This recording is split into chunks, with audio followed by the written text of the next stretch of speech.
Welcome to a Splatoon 2 news roundup video on the channel. Let's just start off with a really interesting topic.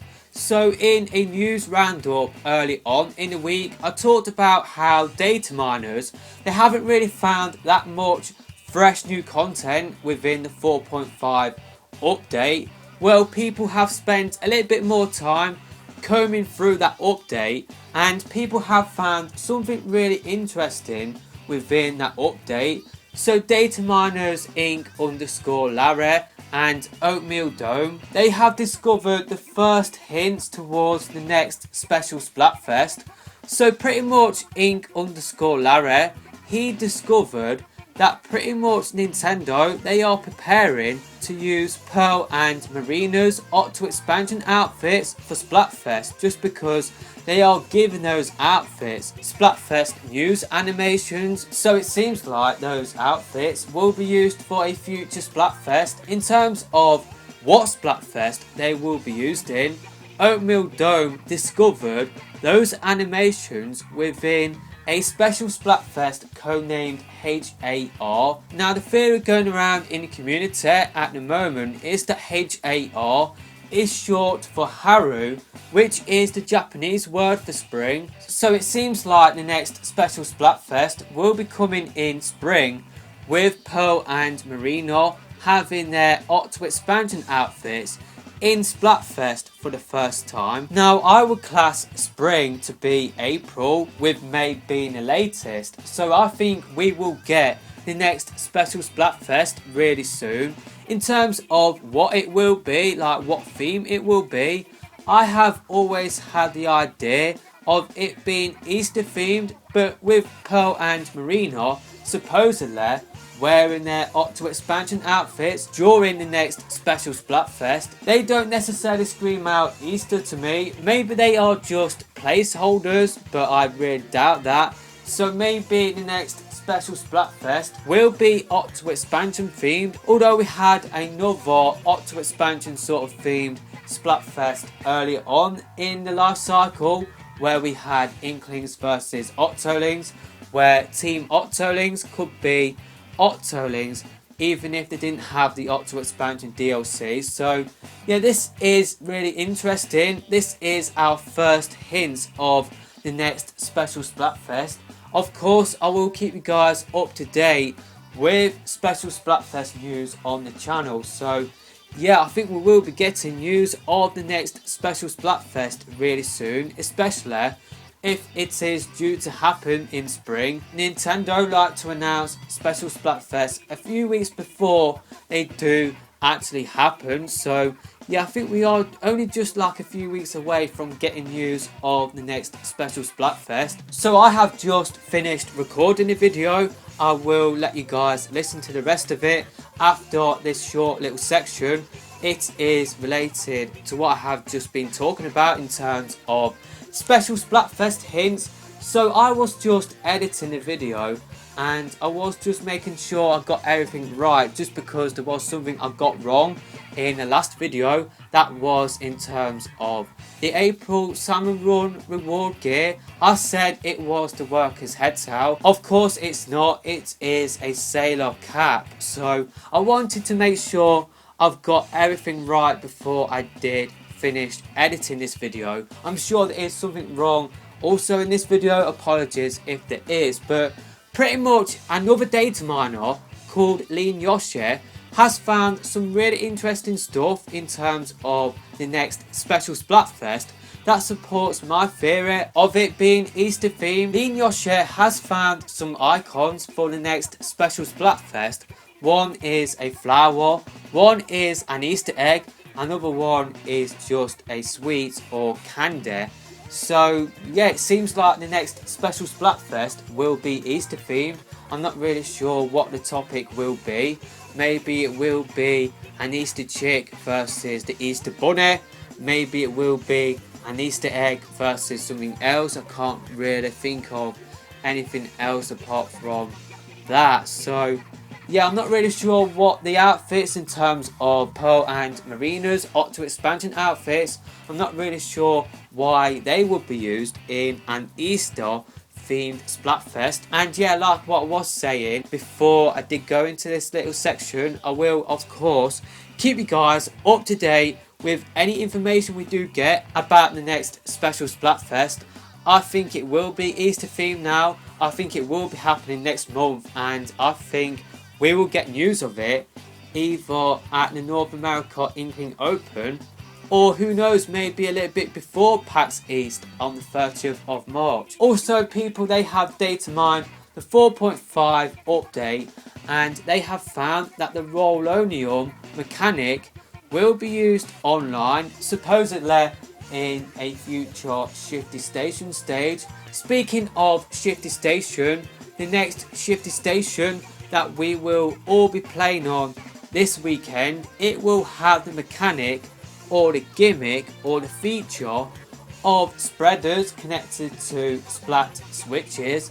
This was leaked out last week. I completely forgot to cover it in my previous two news roundup videos, so I must apologise about that. Next up for the video is that we got a first look at what the Koro Japanese exclusive gear will look like in the actual game itself.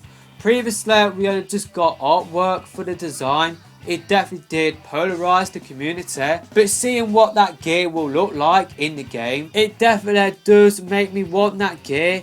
It's just such a shame that it is Japanese exclusive gear. It looks to be one of the most coolest gear in the game, so it is a shame that it is just Japanese exclusive for the time being. And like what I have said in another video on the channel, I think it will stay Japanese exclusive, unfortunately. The Clan Blitz Piranha Pit crash has now been fixed. Clan Blitz on Piranha Pit has returned to the rotation. Apparently this crash was caused when falling clams hit a certain part of the terrain on Piranha Pit. We don't know what specific terrain caused the issue, but that is what caused the game breaking glitch to happen.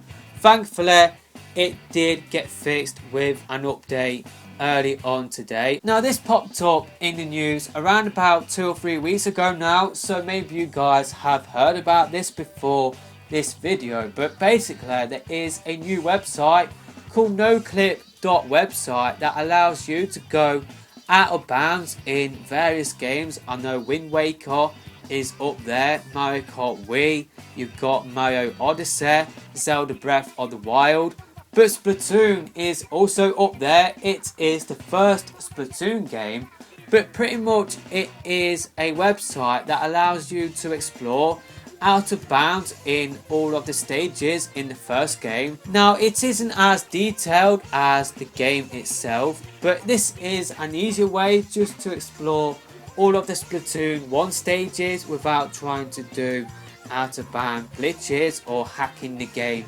itself. This is an easier way to go out of bounds, albeit there is less polygons, the graphics isn't as good, but the premise is still the same. It is still cool to see all of these Splatoon stages where we can explore out of bounds, we can explore the stages for ourselves, and I have been doing that a little bit, and yeah, it's just made me want an open world Splatoon game even more, seeing how connected all of these stages are. Like you've got Bluefin Depot really near to Flounder Heights, you've got Flounder Heights near to Camp Triggerfish, I do believe. I like how you've got different sort of settings around all of the stages. I would love to see an open world Splatoon spin-off game. I've talked about this before on the channel, but where we can explore all of these in one world for ourselves. I think it would be really cool to go from the city-like area of Inkopolis to the wooded sort of area of Camp Triggerfish. I really would love to see this happen. I really would love to see an open world Splatoon game. I'm not really sure what the main premise of that game would be or what the main plot point would be in that open world game, but I really would love to explore the world of Splatoon in its own game.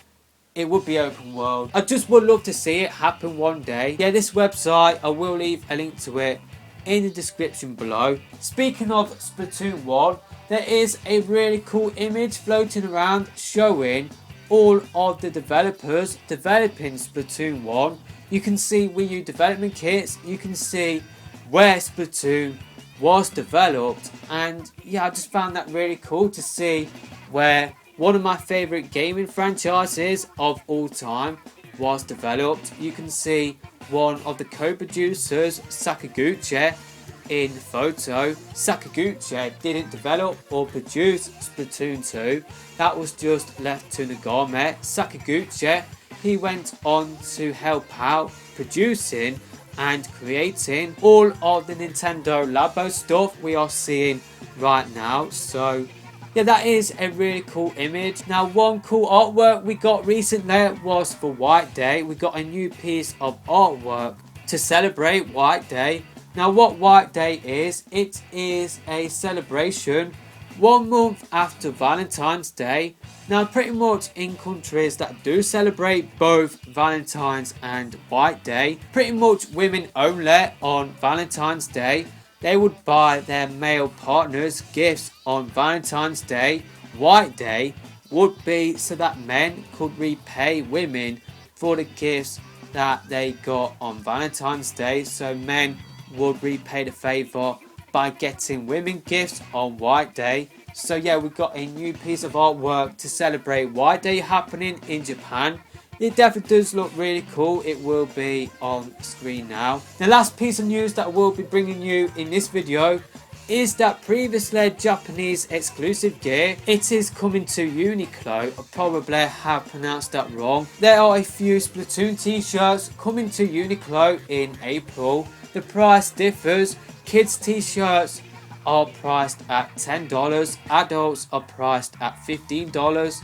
But yeah, they are definitely really cool t-shirts, and yeah, they will be coming to America in April. I'm not really sure about whether like people in Europe can import them. I'm not really sure if they will be coming to Uniqlo, like the European website for Uniqlo. I'm not really sure about that, but you guys in America, you can buy those t-shirts when they do go live next month. So yeah, that is pretty much it for this video, and I will see you in another video soon, hopefully.